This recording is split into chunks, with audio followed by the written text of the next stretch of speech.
Hello friends, कैसे हैं आप सब। स्वागत है आपको यूपीएससी एट होम प्रविष्या के यूट्यूब प्लेटफॉर्म पे। हम जो यूपीएससी यूपी पीसीएस की मेंस आंसर राइटिंग कर रहे थे, जिसमें हमारा जो टारगेट था डेली 5 क्वेश्चन की आंसर राइटिंग करने का, उस सीरीज़ को हमने थोड़ा सा जो है ब्रेक दे दिया है, जब तक कि आपका यूपी पीसीएस का प्रीलिम्स का एग्ज़ाम नहीं हो जाता। जैसे ही एग्ज़ाम हो जाएगा उस सीरीज़ को हम फिर से कंटिन्यू कर देंगे। अभी हम क्या कर रहे हैं, अभी हमारा जो पूरा फोकस जो है किस पे है, प्रीलिम्स एग्ज़ाम पे, जो कि आपका यूपी पीसीएस का जो है प्रीलिम्स एग्ज़ाम अक्टूबर में है। तो उसके उससे उसी के जो है संदर्भ में जो है हम कौन-कौन से सब्जेक्ट्स कंप्लीट करवा रहे हैं। आपका जो है हिस्ट्री के साथ पॉलिटी हिस्ट्री में भी हम एंशिएंट हिस्ट्री और मॉडर्न हिस्ट्री, एंशिएंट और मॉडर्न को जो है दोनों को साथ में लेके चल रहे हैं। पॉलिटी हो रही है, पॉलिटी के साथ-साथ आपका ज्योग्राफी, और हमने एनवायरनमेंट की भी सीरीज़ स्टार्ट कर दी है। तो जिस किसी ने भी नहीं देखा है वो आप जो है जाके प्लेलिस्ट में पूरा जो है देख सकते हैं। ये सीरीज़ जो हमारी है वो है 20,000 क्वेश्चन के माध्यम से हम पूरा जो है सिलेबस आपका कवर करेंगे प्रीलिम्स का। आप लोग हमारे कमेंट सेक्शन में बताइए कि आप लोगों को ये सीरीज़ जो चल रही है वो कैसी लग रही है। तो इस वजह से जो है इससे रिलेटेड जो है हम एक और जो हमारी सीरीज़ चली, जो कि आपकी स्पेक्ट्रम और लक्ष्मीकांत पे बेस्ड है, जिसमें हम क्या कर रहे हैं, जिसमें हम सबसे पहले चैप्टर कंप्लीट करते हैं। फिर इस चैप्टर से रिलेटेड जितने भी प्री में क्वेश्चन या मेंस में बन सकते हैं, उसमें 20 क्वेश्चन प्रीलिम्स के और 10 क्वेश्चन मेंस के पूरा डिटेल में कवर कराते हैं। वो हमारी सीरीज़ अभी भी कंटिन्यू चल रही है, क्योंकि वो ना केवल मेंस के लिए बल्कि आपके प्रीलिम्स के लिए भी बहुत ज़्यादा इंपॉर्टेंट है। इसलिए जिस किसी ने भी उसको नहीं देखा है उसको जाके देख सकते हैं। लक्ष्मीकांत की सीरीज़ के अभी तक 20 चैप्टर कंप्लीट हो गए हैं। हमने 21 चैप्टर पार्लियामेंट भी स्टार्ट कर दिया है। चूँकि वो काफ़ी बड़ा है तो वो 5 से लेकर 6 क्लास में पूरा कंप्लीट होगा। और जो हमारी जो स्पेक्ट्रम की सीरीज़ है, जिसमें 18 चैप्टर कंप्लीट हो गए हैं। चैप्टर कंप्लीट होने के साथ-साथ आपका जो है प्रीलिम्स और मेंस का जो है उसकी प्रैक्टिस सेट भी साथ में जो है हो रहा है। तो आप लोग जो है प्लेलिस्ट में जाके देखिए और बताइए कि आपको सीरीज़ कैसी लग रही है। एंशिएंट हिस्ट्री जो चल रही थी, जिसमें हमारा जो 3rd चैप्टर था वो हम देख रहे थे। उसमें क्या है, उसका हमने जो है 150 क्वेश्चन अब तक कंप्लीट कर लिए हैं, जो इसके पहले वाली वीडियो है। चूँकि ये चैप्टर काफ़ी लंबा था, इसलिए हमने इस चैप्टर को 2 पार्ट में डिवाइड किया है। आज का हम जो क्वेश्चन देखेंगे 154 नंबर का है। इसमें क्या है, क्वेश्चन क्वेश्चन क्या पूछा गया है कि प्राचीन भारत में निष्क नाम से जाने जाते थे।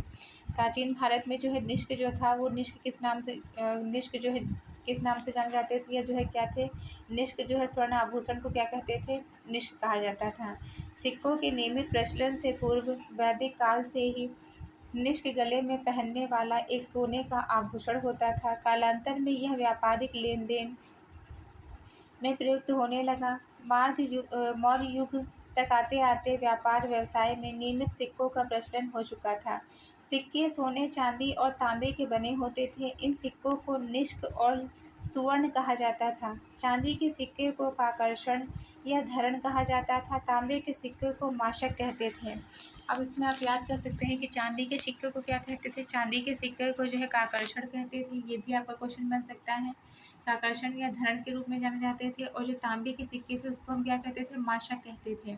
छोटे छोटे तांबे के सिक्के काकड़ कहे जाते थे। इन पर स्वामित्व सूचक चिन्ह लगाए जाते थे। ज्ञातव्य है कि मरणोत्तर काल से पूर्व पंचमार्क सिक्कों का प्रचलन था, जिस पर केवल आकृतियाँ छपी होती थी, लेखन नहीं। नेक्स्ट क्वेश्चन हम देखेंगे। नेक्स्ट क्वेश्चन क्या है, ऋग्वेद में निम्नलिखित पशुओं में से किसका उल्लेख हुआ है। ऋग्वेद में जो ये पशु का जो उल्लेख किया गया है, कौन सा उल्लेख जो है ऋग्वेद में किया गया है, तो ऋग्वेद के अंतर्गत गाय, अश्व, बकरी और भैंस का उल्लेख किया गया है। पशुपालन ऋग्वैदिक कालीन आर्यों का एक प्रमुख उद्यम था। पशुधन की वृद्धि के लिए देवताओं से प्रार्थना की जाती थी। गाय का सर्वाधिक महत्व था।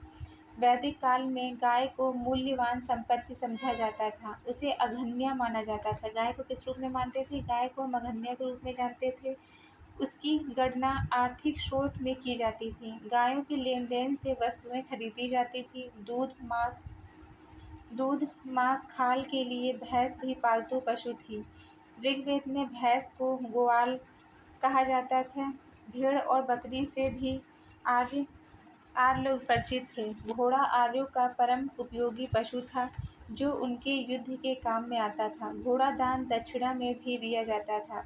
कदाचित उसका मांस भी खाया जाता था। हाथी का उपयोग भी आर्य लड़ाई में करते थे।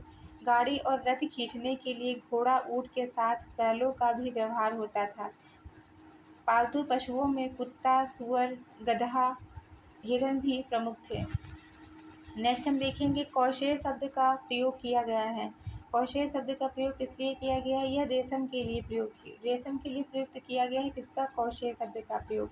आपसे जो है डायरेक्ट क्वेश्चन ये भी उल्टा घुमा कर पूछा जा सकता है कि कौशेय के रेशम के लिए जो है किस शब्द का प्रयोग किया जाता था? तो रेशम के लिए जो है कौशेय शब्द का प्रयोग किया जाता था। कौशेय शब्द का प्रयोग रेशम के लिए किया जाता था। इससे निर्मित जो उत्तरी वस्त्र जिसे साधु या सन्यासी धारण करते थे उसे दुकुल कौशेय कहा जाता था। ऋग्वेद में हाथी दांत पर उत्कीर्ण शिल्प का उल्लेख नहीं है। नेक्स्ट क्वेश्चन हम देखेंगे ऋग्वेद में निम्नलिखित में से किस शिल्प का उल्लेख नहीं किया गया है? तो ऋग्वेद में हाथी के दांत के उत्कीर्ण का शिल्प का जो है उल्लेख नहीं किया गया, जो कि हमने इसके पहले बॉक्स में देखा था। नेक्स्ट क्वेश्चन आपका है कि ऋग्वेद में वशिष्ठ को किसके पुरोहित के रूप में प्रयुक्त किया गया है? वशिष्ठ को जो है किसके पुरोहित के रूप में या भरतों के पुरोहित के रूप में प्रयुक्त किया गया है? इसके पहले वाला जो सीरीज जो है इसके पहले वाला चैप्टर हमने कंप्लीट इसी चैप्टर को जो हमने इसके पहले वाले पार्ट में कंप्लीट किया है उसमें हमने इस क्वेश्चनों को देखा था। भरतों के राजा सुदास को पुरोहित वशिष्ठ थे। मतलब जो है भरत के जो राजा जो थे सुदास, उनके पुरोहित कौन थे? वशिष्ठ थे। इनके विरुद्ध 10 राजाओं का एक संघ था जिसमें पुरुता, पुरु, यदु, अनु, तुरूस, द्रुह 5 जनों के अतिरिक्त 5 लघु जनजातियां अनिल, पक्य, भलानश, शिव, विषाणिन के राजा सम्मिलित थे। ऋषि विश्वामित्र इस संघ के पुरोहित थे। यह युद्ध पश्चिमोत्तर प्रदेश में बसे हुए पूर्वकालीन एवं ब्रह्मवर्त के उत्तरकालीन आर्यों के बीच उत्तराधिकार के प्रश्न पर लड़ा गया था। इसमें भरत जन के स्वामी सुदास रावी नदी के तट पर एक भीषण युद्ध में 10 राजाओं के इस संघ को परास्त किया गया था। इस प्रकार वह ऋग्वैदिक कालीन भारत का सर्वोपरि सम्राट बन गया। भरत जन के नाम पर ही हमारे देश का नाम भारत पड़ा। यह ऋग्वैदिक काल सर्वाधिक महत्वपूर्ण जन था जो सरस्वती यमुना नदियों के बीच प्रदेशों में निवास करता था। ऋग्वेद के 7वें मंडल में 10 राजाओं युद्ध का वर्णन किया गया है। यह भी हमने इसके पहले भी देखा था कि जो है ऋग्वेद के जो कौन से मंडल में 10 राजाओं के युद्ध का वर्णन किया गया है, तो वो 7वें मंडल में किया गया है। एक और क्वेश्चन क्या देखा था कि जो गायत्री मंत्र है हमारा, वो हमारे जो है ऋग्वेद की कौन से मंडल में उसका जो है पहली बार उल्लेख किया गया था, उसका वर्णन हमें देखने मिलता है ऋग्वेद का जो 3रा मंडल था उसमें। और ये जो 10 राज जो युद्ध था वो किस नदी के तट पर हुआ था? तो यह परुष्णी, जिसे जो है जो रावी का जो पुराना नाम है उसे परुष्णी के रूप में जो है जानते हैं। नेक्स्ट क्या है? 10 राजाओं के युद्ध में भरतों का पुरोहित कौन था? ये कौन था? वशिष्ठ था, अभी हमने देखा। नेक्स्ट क्वेश्चन है ऋग्वेद में किसी मंडल का प्रथम सूक्त प्रायः किस देवता के लिए है? तो ये जो है इसमें ज़्यादातर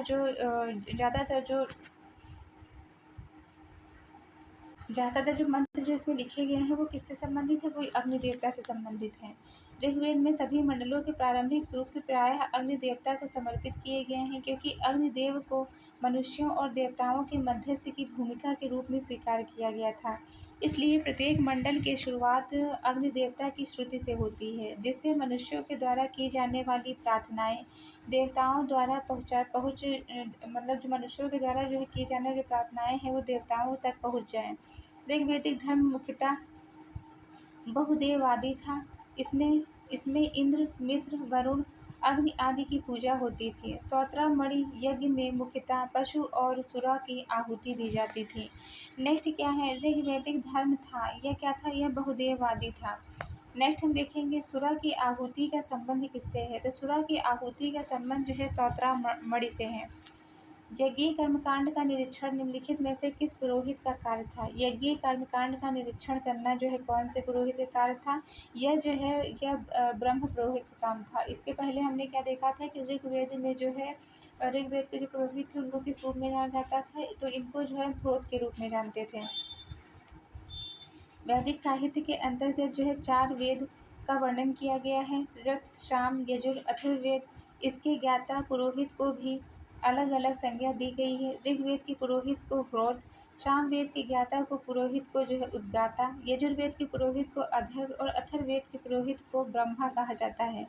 अथर्ववेद में अनेक मायावादी शक्तियों एवं उनके बचाव का वर्णन किया गया है। अथर्ववेद के संदर्भ में हमने जाना था, इसमें जो है बलि कर्मकांड के आदि बारे में जो उल्लेख किया गया है, और इसी के बारे में मतलब हमने जाना था कि इसमें हमने क्या जाना था कि सबसे पहले इतिहास शब्द का जो प्रयोग अथर्ववेद में किया गया है, और अयोध्या का भी जो है सबसे पहले वर्णन हमने किसमें देखा है, अथर्ववेद के संदर्भ में देखा है।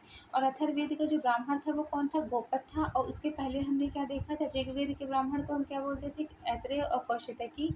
और जो यजुर्वेद है, यजुर्वेद के ब्राह्मण सतपथ। और जो सामवेद है, सामवेद के ब्राह्मण जो है षड्विश और जो है जैमिनी।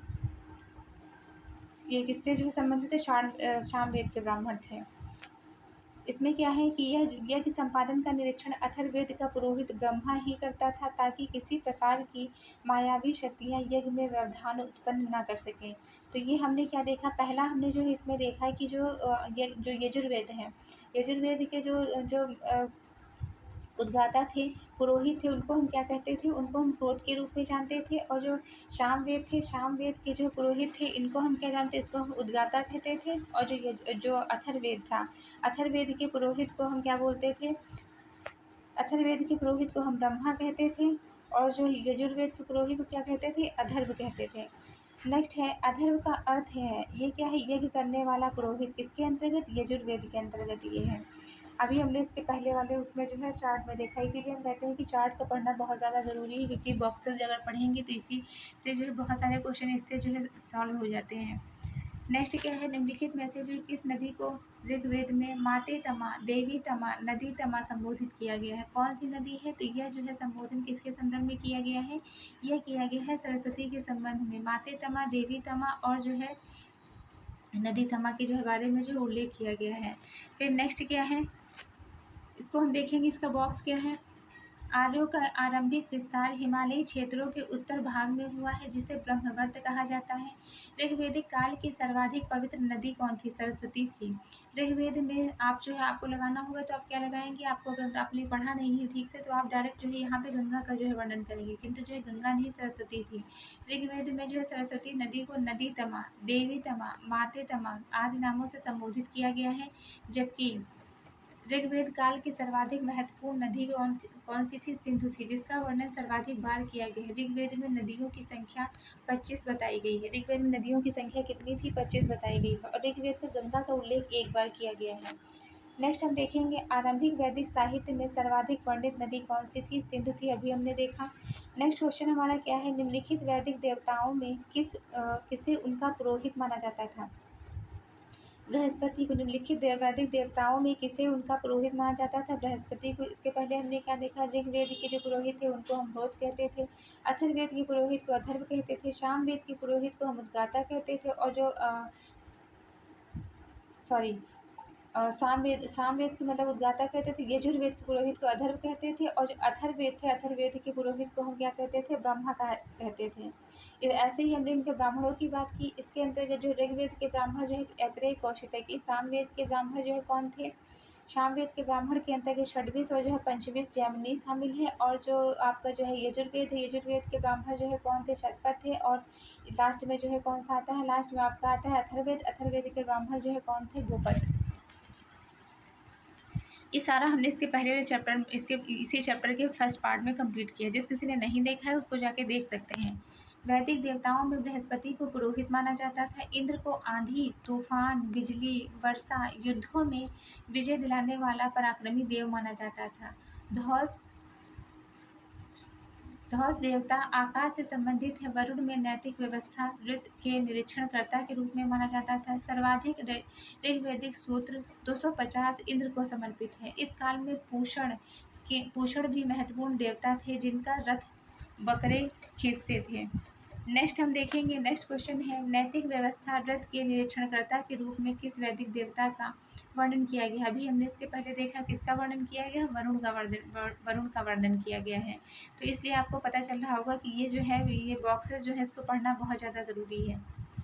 ये हमने देखा यहाँ पे वरुण का उल्लेख किया गया है। नेक्स्ट क्या है, ऋग्वेद में निम्नलिखित देवताओं में से किसके लिए वर्णन किया गया है कि उसका रथ बकरे खींचते थे? किसके संदर्भ में? पूषण के संबंध में। अभी हमने इसके पहले देखा। नेक्स्ट क्वेश्चन आपका क्या है? नेक्स्ट क्वेश्चन है निम्नलिखित में से किसे ऋग्वेद में युद्ध देवता समझा जाता था? किसे इंद्र को समझा जाता था? 250 बार जो इसका वर्णन जो है इनका वर्णन किया गया है।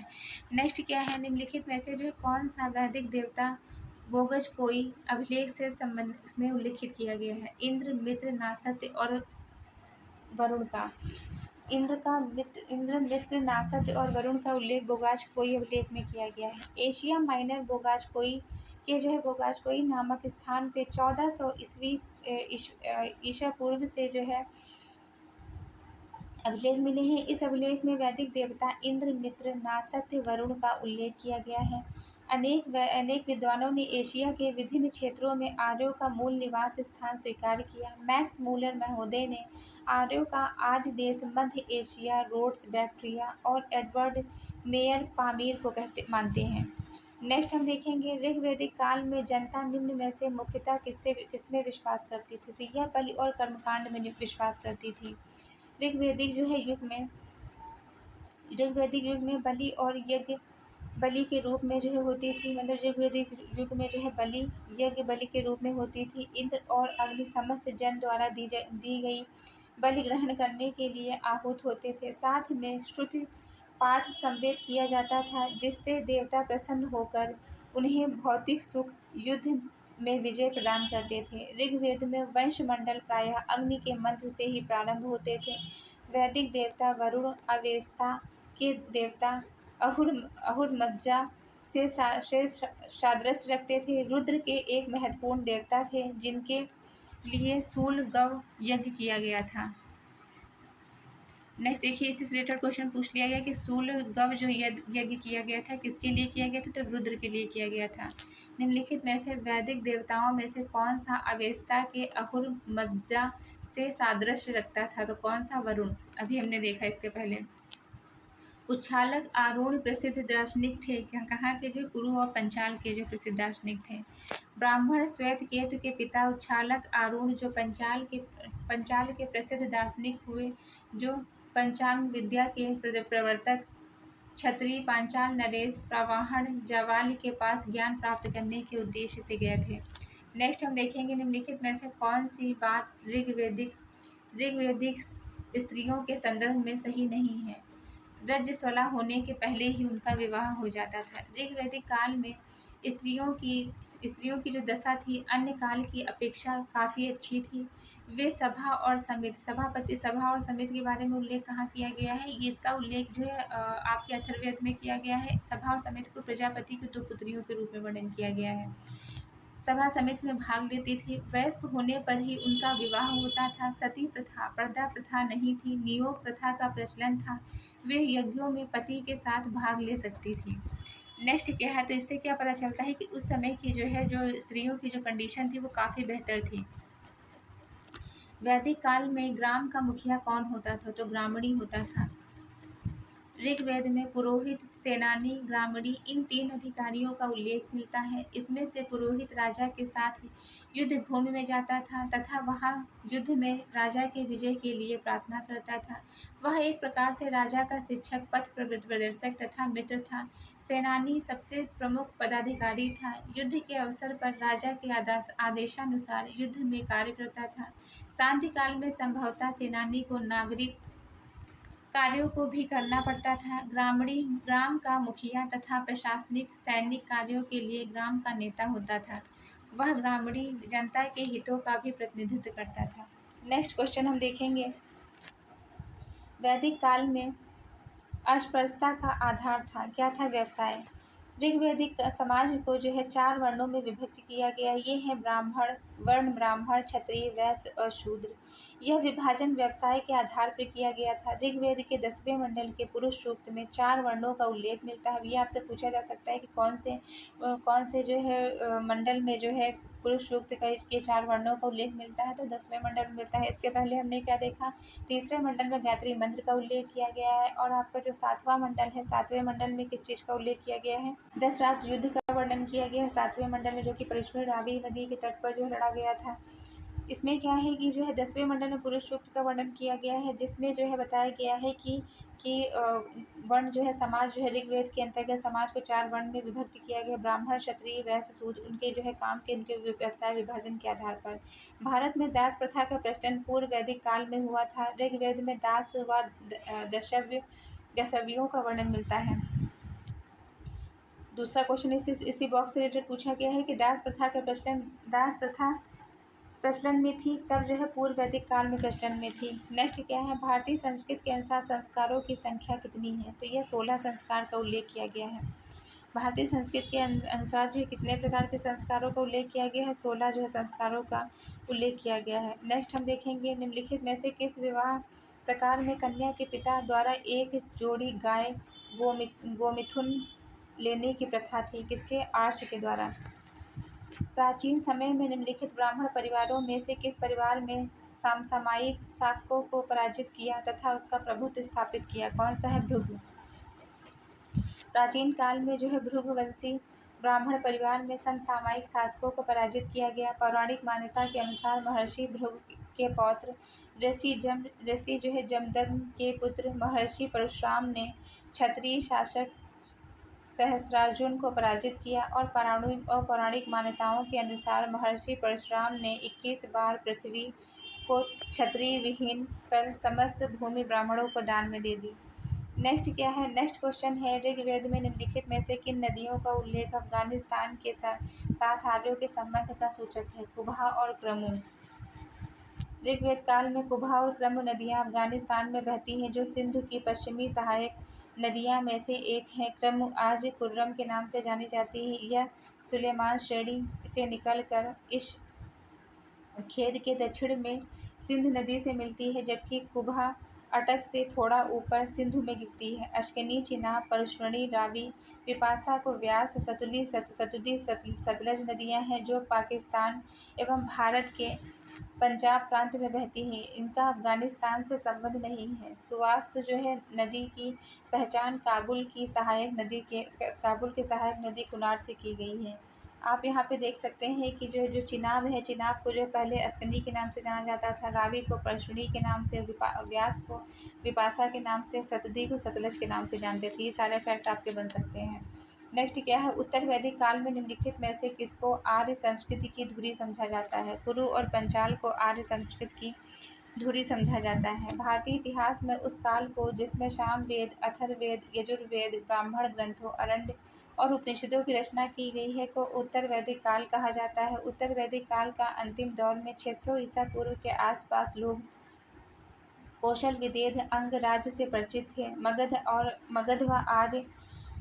मगध अंग आर्य क्षेत्र के बाहर थे। पुरु एवं भरत मिलकर कुरु और तुरुस एवं क्रीव मिलकर पंचाल कहलाए। नेक्स्ट क्या है, निम्नलिखित में से कौन सा एक पदाधिकारी उत्तर वैदिक काल में रत्नियों की सूची में सम्मिलित नहीं था, तो कौन सा पदाधिकारी, रथपति जो है इसमें सम्मिलित नहीं था। 12 रत्नियों के नाम इस प्रकार हैं, पुरोहित आता है, सेनानी है, राजन्य है, महिषी है, सूत है, यह राजा का सारथी भी होता था, ग्रामीणी है, क्षत्रिय है, इसे प्रतिहास कहते थे, संग्रहित है, भागद्रुग है और अचवाप है, गोविकर्तन है और पालागल है। नेक्स्ट क्वेश्चन क्या है, वैदिक काल में बलि शब्द का अर्थ है। बलि शब्द का क्या अर्थ है, प्रजा एवं शासक को दी जाने वाली भेंट। वैदिक काल में बलि शब्द का अर्थ है प्रजा द्वारा शासक को दी जाने वाली भेंट। निम्नलिखित में से जो है किसने ऋग्वेद में 10 राज्य युद्ध में भाग नहीं लिया था, तो किसने नहीं लिया था, गांधारी ने भाग नहीं लिया था। यह जो है 10 राज्य युद्ध का जो वर्णन है वह ऋग्वेद के 7वें मंडल में मिलता है। परशुणी रावी नदी के तट पर लड़ा गया था। 10 राज्य युद्ध में सुदास के विरुद्ध भाग लेने वाले राजाओं के नाम ऋग्वेद के अनुसार हैं, पुरु, यदु, तुरूस, अनु, द्रुम, अनिल, पक्त, भलासन, विषाण, शिव। 10 राज्य युद्ध परशुणी नदी के तट पर लड़ा गया था। नेक्स्ट क्या है, ऋग्वेद में निम्नलिखित में से 10 राजाओं का युद्ध किसमें लड़ा गया था, ये हमने भी देखा, परशुणी नदी के तट पर। नेक्स्ट हम देखेंगे ऋग्वेद में यदुजन का अधिकतर जो है किसके साथ युग में बना है, यह जो है किसके साथ बना है, तुर्वस के साथ बना है, तुर्वस। नेक्स्ट क्या है, उस जनजाति का नाम बताइए जो ऋग्वैदिक आर्यों के पंचजन से संबंधित नहीं है, कौन सा जो है, किकट। नेक्स्ट क्वेश्चन है, निम्नलिखित में से जो है किसने आर्कटिक क्षेत्र को आर्य भाषा और भाषियों के मूल स्थान होने के सिद्धांत का प्रतिपादन किया? कौन है? बाल गंगाधर तिलक। बाल गंगाधर तिलक ने ज्योतिष और खगोल शास्त्र के आधार पर यह मत व्यक्त किया कि आर्यों का आदि देश उत्तरी ध्रुव था। उनका मुख्य तर्क था कि ऋग्वेद में 6 मास तक चलने वाला रात दिन तथा दीर्घकाल तक रहने वाली उषा का उल्लेख है। उनके अनुसार इस तरह की संभावना आर्कटिक क्षेत्र में ही है। मैक्स मूलर ने मध्य एशिया को एडवर्ड मेयर ने पामीर के पठार को आर्यों का मूल निवास बताया है। अब ये आपका आगे क्वेश्चन बन सकता है कि मैक्स मूलर ने है किसको, और जो है एडवर्ड मेयर ने किसको जो है आर्यों का मूल जो है स्थान बताया है। किसको जो है मैक्स मूलर ने मध्य एशिया को, एडवर्ड मेयर ने पामीर के पठार को। नेक्स्ट हम देखेंगे, क्लासिकी संस्कृत में आर्य शब्द का अर्थ है क्या? एक उत्तम व्यक्ति। क्लासिकी संस्कृत में आर्य शब्द का अर्थ होता है एक उत्तम व्यक्ति। सैंधव संस्कृति के विनाश के पश्चात भारत में जिस नवीन सभ्यता का विकास हुआ उसे वैदिक और आर्य सभ्यता के नाम से जाना जाता है। आर्यों का इतिहास हमें मुख्यतः वेदों से ज्ञात होता है। इसमें ऋग्वेद सर्वाधिक महत्वपूर्ण है। आर्य कई जनों में विभक्त हैं। इसमें 5 जन के नाम है प्रायः मिलते हैं, अनु, ध्रुव, यदु, पुरु, तुर्वस, जिसे पंचजन्य कहा जाता है। अब इसमें आपसे ये पूछा जा सकता है कि पंचजन्य के अंतर्गत कौन शामिल नहीं है। आपको अगर याद होगा तो आराम से ये कर सकते हैं। कौन है? अनु है, ध्रुव है, यदु है, पुरु है, तुर्वस है। निम्नलिखित में से कौन सा एक वेदांग नहीं है? तो कौन सा है? स्मृति, कल्प, निरुक्त, शिक्षा वेदांग के अंतर्गत आते हैं। वेदों की जो है सही ढंग से समझने के लिए वेदांगों की रचना हुई है। वेदांग की संख्या 6 है, जिसमें शिक्षा, कल्प, व्याकरण, निरुक्त, छंद और ज्योतिष शामिल है। स्मृति वेदांग के अंतर्गत नहीं आता है। स्मृतियां हिंदू धर्म के कानूनी ग्रंथ हैं। ये पद्य में लिखी गई हैं। सबसे प्राचीन स्मृति मनुस्मृति है। लगध मुनि वेदांत ज्योतिष के लेखक के रूप में विख्यात हैं। नेक्स्ट क्वेश्चन आपका है, निम्नलिखित में से कौन सा वेदांत ज्योतिष के लेखक के रूप में विख्यात? अभी हमने देखा लगध मुनि।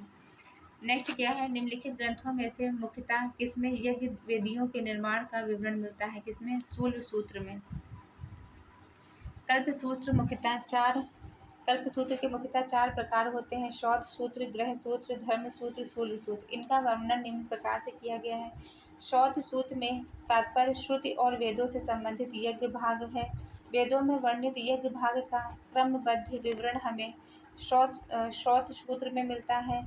उनके अध्ययन से हमें उस काल की धार्मिक रूढ़ियों एवं परंपराओं का ज्ञान प्राप्त कर सकते हैं। ग्रह सूत्र में गृहस्थाश्रम से संबंधित धार्मिक अनुष्ठानों कर्तव्यों का वर्णन मिलता है। गृहस्थाश्रम के संस्कारों यज्ञों का विस्तार पूर्वक वर्णन इसमें प्राप्त होता है। धर्म सूत्र में सामाजिक नियमों एवं आचार विचारों का विस्तार पूर्वक वर्णन हुआ है। शुल्ब सूत्र में शुल्ब का अर्थ नापने की डोरी होता है। इसमें यज्ञीय वेदिकाओं को नापने, उनके स्थान का चयन, निर्माण आदि का वर्णन है।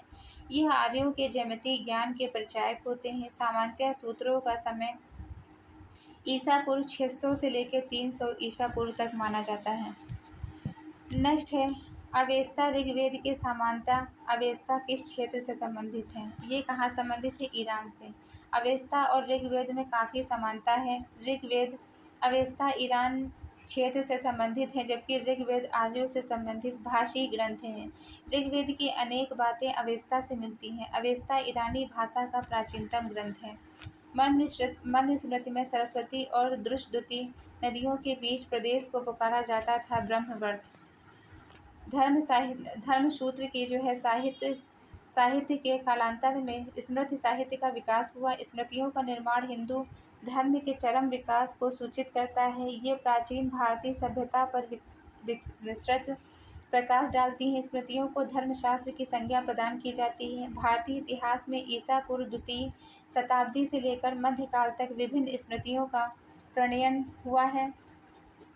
मनुस्मृति स्मृतियों में सबसे प्राचीन तथा प्रामाणिक है। इसकी रचना शुंग काल ईसा पूर्व 2वीं सदी के लगभग मानी जाती है। अधिकांश स्मृतियाँ इसी को परिवर्तित करके लिखी गई हैं। याज्ञवल्क्य, विष्णु और नारद बृहस्पति में आर्य संस्कृति के विस्तार का वर्णन 4 क्षेत्रों में महर्षि क्षेत्र, ब्रह्मवर्त, मध्य देश और आर्यावर्त में प्राप्त हुआ है। सरस्वती और द्रुजती नदियों के बीच प्रदेश को ब्रह्मवर्त कहा जाता है। सरस्वती और द्रुजती नदियों के बीच जो प्रदेश है सबसे पवित्र समझा जाता है। मनुस्मृति मुख्यतः समाज व्यवस्था से संबंधित ग्रंथ है। मनुस्मृति के टीकाकार भारुचि, मेधातिथि, गोविंद राज हैं। नेक्स्ट हम क्वेश्चन देखेंगे जो कि आज की जो है सीरीज का लास्ट क्वेश्चन है।